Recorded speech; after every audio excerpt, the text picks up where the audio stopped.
ఓం సాయిరామ్. సాయి భక్తులందరికీ నమస్కారం అండి. అందరూ ఎలా ఉన్నారు ఫ్రెండ్స్?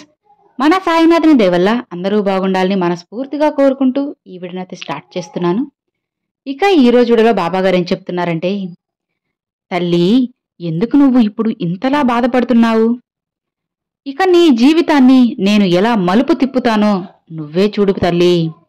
ఆ క్షణం నువ్వు ఆశ్చర్యపోతావు. అన్ని సంతోషాలతో నువ్వు కోరుకున్న జీవితాంతో నువ్వు కొత్త జీవితాన్ని ప్రారంభించబోతున్నావు.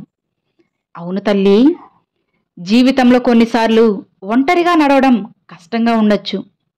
కానీ నిజానికి ఆ ఒంటరితనం అసలు జీవితం అంటే ఏంటో నీకు నేర్పిస్తుందమ్మా.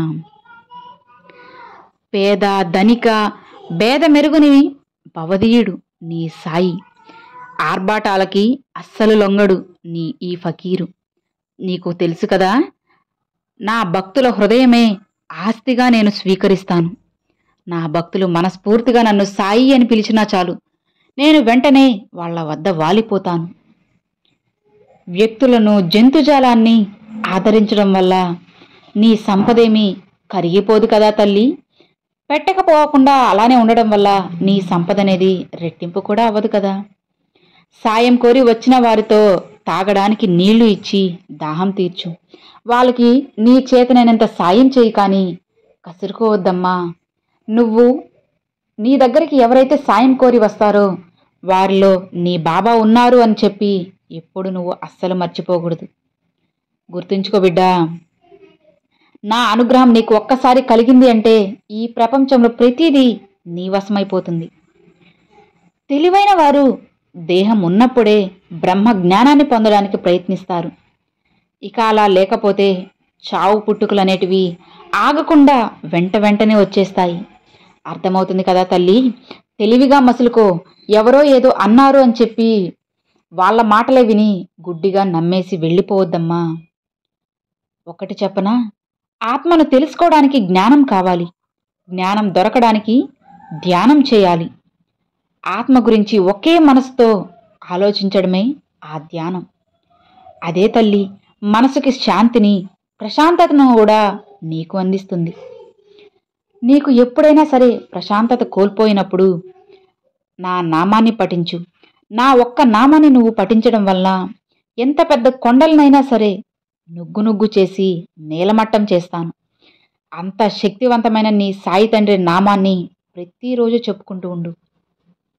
ఇలా నా నామాన్ని పఠించడం వల్ల నీకు దూరమైన వాళ్ళని కూడా నీకు దగ్గర చేస్తాను. ఎవరైతే నీకు హాని చేయాలి అనుకుంటున్నారో వాళ్ళని నీ నుంచి దూరంగా విసిరిపడేస్తాను. సహనంతో కూడిన మౌనానికి మించిన గొప్ప తపస్సు ఈ ప్రపంచంలో మరొకటి లేదు బిడ్డా. కాబట్టి ఎట్టి పరిస్థితుల్లోనూ నీ సహనాన్ని మాత్రం కోల్పోవద్దు. నమ్మకంతో ప్రశాంతంగా ఉండు తల్లి. మంచివారి జీవితంలో ఏం జరిగినా సరే అది వాళ్ళ మంచి కోసమే జరుగుతుంది అని తెలుసుకో.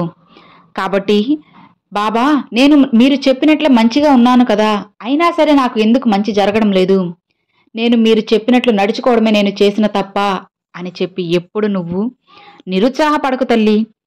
ఇప్పుడు నేను చెప్పాను కదా, మంచివారి జీవితంలో ఏం జరిగినా సరే అది వాళ్ళ మంచి కోసమేనని. కాకపోతే నీకున్న పరిస్థితులు నిన్ను అలా బాధపడేలా చేస్తున్నాయే తప్ప నేను నీకు చేసే ప్రతిదీ కూడా నీ మంచి కోసమే. నువ్వు సంతోషంగా ఆనందంగా ఉండడం కోసమే తల్లి. నాకు ఎలాంటి పూజలు నువ్వు చేయాల్సిన అవసరం లేదు బిడ్డా. శ్రద్ధ సబూరితో ఉండు చాలు. విలువైన నైవేద్యాలు కూడా నాకు అక్కర్లేదు. ఆకలితో ఉన్న ఏ జీవికైనా సరే పిడికిడంతా ఆహారం ఇవ్వు. ఇదే నువ్వు నాకు ఇచ్చే పెద్ద బహుమతి తల్లి. ఇలా చేయడం వల్ల నేను ఎప్పుడూ నీతోనే ఉంటాను, నీ చుట్టూనే తిరుగుతూ ఉంటానమ్మా. నువ్వు ఏదైనా పనిని చేసే ముందు నిన్ను నువ్వు ప్రశ్నించుకుంటే అసలు నువ్వు చేసే పని మంచిదా లేదా చెడుదా, ఇంకెవరినైనా బాధ పెడుతుందా అన్న సమాధానం నీకే తెలుస్తుంది. ఒక్కసారి ఆలోచించి ఆచితూచి అడుగువే బిడ్డా. తప్పకుండా నీకైన దారి, నీకైన సమాధానం దొరుకుతుంది. నేను ఎప్పుడైనా సరే నీతో లేను, నా బాబా ఎప్పుడు నాకు తోడుగా లేరు అని అనిపించినప్పుడల్లా, ఆలోచన వచ్చినప్పుడల్లా ఆ సమయంలో నేను నీతోనే ఉన్నాను తల్లి. కానీ నీ పరిస్థితి నీ పరిస్థితి వల్ల నువ్వు నన్ను గుర్తించలేకపోతున్నావు. అయినా సరే నేను నిన్ను వదిలి వెళ్ళను. నువ్వు నన్ను గుర్తించినా గుర్తించకపోయినా సరే నేను ఎప్పుడూ నీతోనే ఉంటాను అని నువ్వు అస్సలు మర్చిపోవద్దమ్మా. ఒక్కసారి నీకు అని రాసిపెట్టి ఉంచింది ఈ ప్రపంచంలో ఎక్కడ ఉన్నా సరే, ఎలా ఉన్నా సరే నిన్ను వెతుకొని ఆ సమయానికి వస్తుంది. అది ఏదైనా కావచ్చు తల్లి, వస్తువైనా, ఆఖరికి మనిషి అయినా సరే నీకోసం నిన్ను వెతుక్కుంటూ వస్తారు అని నువ్వు మర్చిపోవద్దు. సకలం నేనే తల్లి, ప్రతి కార్యము నేనే. కేవలం నీకంటూ ఏదీ లేదు. అన్నింటిలో నేనే ఉన్నాను, అంతా కూడా నేనే ఉన్నాను అని తెలుసుకో అమ్మా. నువ్వు ఎప్పుడైనా సరే ఎంత పెద్ద కష్టం వచ్చినా, ఎంత పెద్ద సమస్య వచ్చినా సరే సాయి ద్వారకామాయిలో అడుగుపెట్టి ప్రశాంతంగా నా పాదాల దగ్గర శరణు వేడు. సాయి ఒడి ఎంతో చల్లనిదమ్మా. అభయమిస్తున్నాను తల్లి, నీకు ఎలాంటి దిగులు ఉన్నా సరే నా దగ్గరకు వచ్చేసేయ్. నీ తండ్రిగా నేనున్నాను కదా. ఎవరు నీకు తోడు ఉన్నా లేకపోయినా నేను ఎప్పుడూ నీతోనే ఉంటానని తెలుసుకో అమ్మా. ఎవరి గుణం ఎలాంటిదో వారు అలాంటి ఫలితాన్నే పొందుతారు. మంచిగా ఉంటే మంచి ఫలితాలను పొందుతారు. చెడుగా ఒకరిని నాశనం చేయాలి అనుకుంటే అదే వాళ్ళకి చివరికి జరుగుతుంది. గుర్తుంచుకో బిడ్డా. నువ్వు నా దగ్గరికి వచ్చి సాయి సర్వం నువ్వే తండ్రి, నా జన్మ పూర్తిగా నీకే అంకితం అని చెప్పి అంటున్నావు కదా. దిగులు పడకమ్మా. నువ్వు నా దగ్గర నీ జీవితాన్ని అప్పగించావు అంటే నీకు కావలసినవి, నువ్వు కోరిన ప్రతిదీ కూడా నీకు అందిస్తాను. నమ్మకంతో ఉండు బిడ్డా. నీ సాయి ఎప్పుడూ నీకు తోడుగా ఉంటారు. ఒక్కసారి నా పాదాల దగ్గర శరణు వేడావు అంటే ఇక నీకైనది, నువ్వు కోరింది ప్రతిదీ నీ వశమవుతుంది. ఇక ప్రశాంతంగా ఉండు అని బాబాగారితో చెప్తున్నారండి. చూశారు కదండి, ఈరోజు బాబాగారు పంపించిన ఈ మంచి సందేశం మీ అందరికీ నచ్చింది అని అనుకుంటున్నాను. నచ్చితే ఒక చిన్న లైక్ చేయండి, మరికొంతమంది సాయి భక్తులకు షేర్ చేయండి. ఫస్ట్గా మన ఛానల్ చూసారు, సబ్స్క్రైబ్ చేసి సపోర్ట్ చేయండి ఫ్రెండ్స్. Thanks for watching.